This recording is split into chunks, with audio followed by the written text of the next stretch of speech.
Hello and welcome to another exciting episode of Cook It and Eat It here on Jim Johnston Reviews the World, where it's my channel, so I yada yada yada yada. Today we have for you the very intimidating and scaring whole chicken.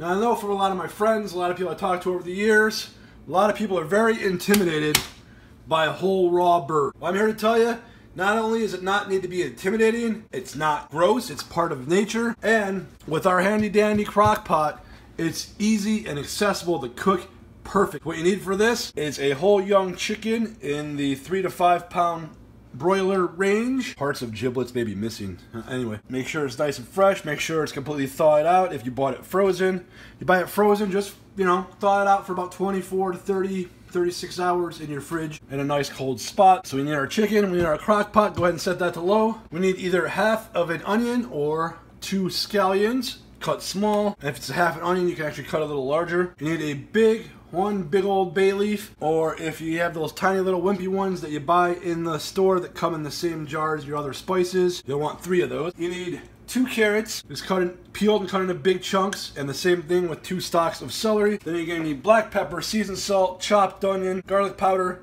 Italian seasoning, why? Because it's easy, and cilantro. And then you need 1 cup of chicken broth, preferably homemade. And you've seen, hopefully by now, seen the video where I made slow cooked chicken breasts and also got some broth out of that. Good thing about today's recipe is we're gonna be getting some more fresh chicken broth out of this at the end. And actually, because we're cooking a whole chicken with the skin and the bones and everything, we might actually end up getting chicken stock, which is basically chicken jello. All right, I'm gonna open this bird up, I'm gonna get it washed off, and we're gonna be back. Let me just tell you, you open your bird, nice clean sink, over your sink, nothing else in your sink, cold water running, open her up, let all the juices drain out, wash her, rinse her out on the inside. Shake it dry, put it back on your cutting board, then go ahead and wash your hands to sanitize them. Because when you're playing with chicken, you don't want to play chicken with chicken, I guess, when it comes to the potential for bacteria. But you know what? In the modern day, in the modern kitchen, it's not a huge problem, but better safe than sorry. All right, we're back. Our chicken's been opened up, checked for safety, washed. A couple spots were trimmed. We had some real big pieces of coal fat here on the back side. I went ahead and lopped those off because we don't really need all that. There's still plenty of fat to moisturize this bird in here, and we checked it for any guide feathers, things like that. Now folks, it's real important to be able to handle your food. If you're gonna eat it, you gotta be able to handle it. I know my experiences in life aren't like everybody else's. At a fairly young age, like well under 10, my parents had me out at a farm, family friend's farm, and I was watching them butcher and clean chickens, butcher and clean rabbits. So I've always known where my food came from. I've seen fresh hunted deers broken down, things of that nature. So anyway, from here on out, the rest of this recipe is pretty simple. We're gonna go ahead and we're gonna layer in just 1 layer of our carrots and celery in the bottom of our crock pot. And as you see, that's enough for just 1 little layer. That'll do. We're gonna take our nice big bay leaf. We're gonna put that up all the way up in the middle of that cavity. Our crock pot's already set to low. Take our bird. We're gonna start it out breast side up. I'm gonna go ahead and tuck these wings. And tuck your wings, you just put them under like that. Wanna stay tucked, huh? Modern chicken doesn't have, modern farm chicken doesn't have much in the way of wings. All right, I'm gonna put him in there, push him down a little bit, make sure he's gonna cover. Wash those chickeny hands. All right, I got those chickeny hands all nice and washed and dried. Here's our bird. Take care of that later. Let's bring our bird more over to center stage. So we have our bird in with our bed of carrots and celery on the bottom, our big bay leaf inside the cavity. Now we're gonna go ahead and sprinkle on those chopped green onions. Not really too worried about it. And then we're gonna go ahead and we're gonna put in our homemade chicken broth. And this is all the liquid we're gonna use in this thing because the rest of it, it's in the bird already. Trust me on that one. You can see this homemade chicken broth at the bottom end because it's been sitting a few minutes. If you have homemade chicken broth, always stir it up before you measure it out. This was taken from a bigger container and then had time to settle. You see all those little bits and pieces from when I made it. Healthy or generous covering of our Italian seasoning. I'd say 2 teaspoons worth. And I'm using this because, you know, what goes good with bird? Parsley, sage, rosemary, and thyme, like the old song goes. And this has all those things in it, plus marjoram and basil. I'm gonna sprinkle in some cilantro. That's gonna be about 1.5 teaspoons worth. I'm gonna give her about 1.5 teaspoons worth of garlic powder. I wanna get some down on the sides too. And then even though we got these chopped chives, I wanna go in just a little bit, probably about 1 teaspoon's worth, mostly where it can get down in the juices for the steam of chopped onion. About 1/2 teaspoon of seasoned salt, and 1 teaspoon of fresh ground pepper. All right, and that's it, folks. That's it for now. Cook it up. Go ahead and slap your lid on. If you have one of these types that has little clamps, clamp it down. We want a lot of steam action. Let this go on low, low and slow, steady. Low and steady wins the race. For 3 hours just like this. Then we're going to come back and check it. Then we're going to flip it and then cook it for another probably about 2 hours. So all in all, about 5 hours cook on low. When we finally get done with it, pull it out, it's going to be just about fall off the bone. You'll be able to pretty much pull the bones out of the legs, and it's going to be juicy and moist and flavorful and just wonderful. One of the best chickens you ever had. We'll see you in a couple hours.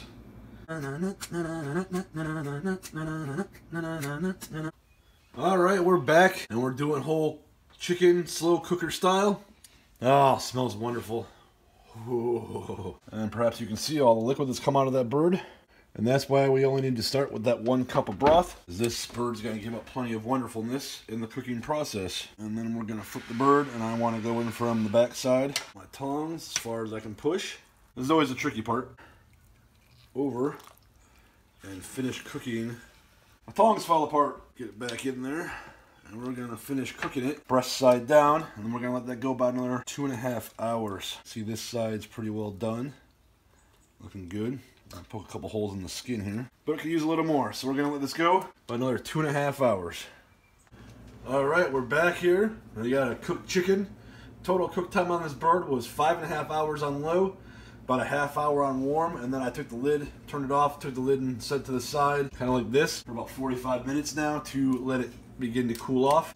If you're going to eat it, serve it right away. I would suggest turning it off and just letting it sit for about a half hour before you pull it. But let's take a look and see what we got here. One of the drumsticks fell off already, and that's okay with me.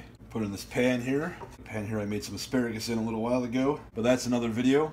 Literally, look out for that one. Oh yeah, and that is a perfectly crock-pot roasted chicken. That's the way you like it. Now, if you don't want it to be pull apart done, you could cook it breast side up for 2 hours, flip it, cook it breast side down for 2.5 hours, and then do the bit of warm, a half hour warm, and then turn it off, and it'll be not quite pull apart done. Here's a piece of that breast. Delicious. And this, you don't want to throw this away. You want to strain this. You want to put this through a strainer and then refrigerate that juice. That's I don't know yet if it cools off and it's still liquidous, it's broth. If it cools off and it sets up kind of like chicken juice jelly, then I consider that to be stock. That's kind of how I differentiate between the two. So we won't know about that until it refrigerates overnight. Let's take another little look at our chicken. Sometimes this is a way to tell if you grab onto that leg. Yep. Look at that. Clean bone right out of there. So that's what I'm looking for. But you want to cook this low and slow on low. Still hot even though I turned it off a while ago. See, look, that bone's going to strip right out. Look at that. Boom. So there's a nice piece of that leg meat. Let's get that bay leaf out of the cavity. And that definitely did its job. Between that and the Italian seasoning, perfect floral or herbal flavors. Not really anything spicy in this, even though there was a decent amount of pepper. Those herbs really came out. Carrot and celery definitely added something to the flavor. That's wonderful. Alright folks, so there you have it. Crock pot, perfectly done, perfectly seasoned, perfectly flavorful, whole roasted chicken. And like I was saying about that juice, we started out with 1 cup of chicken broth, and now we have just under 4 cups of what will either be chicken broth or chicken stock. We'll know about that after it chills in the morning. And if it is chicken broth, and if you get a nice little disc of white on top, you can always take that out with a fork or a spoon. Pitch that. That's just chicken smuts. And you don't need that. Depending upon how much there is, I sometimes just mix it back up into my broth and keep it there for further cooking, future cooking. But when I do get a real big disc of it, I do discard that. Another thing, those vegetables, those whole chunks, carrots and celery. If you have a blender or a food processor or anything like that, after you drain your juice through your strainer, go through those carrots and celery. Make sure you don't have any little pieces of bone in there or anything like that. And then chuck those in your blender with about a tablespoon of this juice. Blend them all up into a puree. And then mix into that with a half cup of sour cream. And you will have an excellent vegetable dipping sauce. For chips, crackers, whatever. So that's just a little tip. I don't actually have a blender handy. Otherwise I would have made it and showed it to you. But that's about that.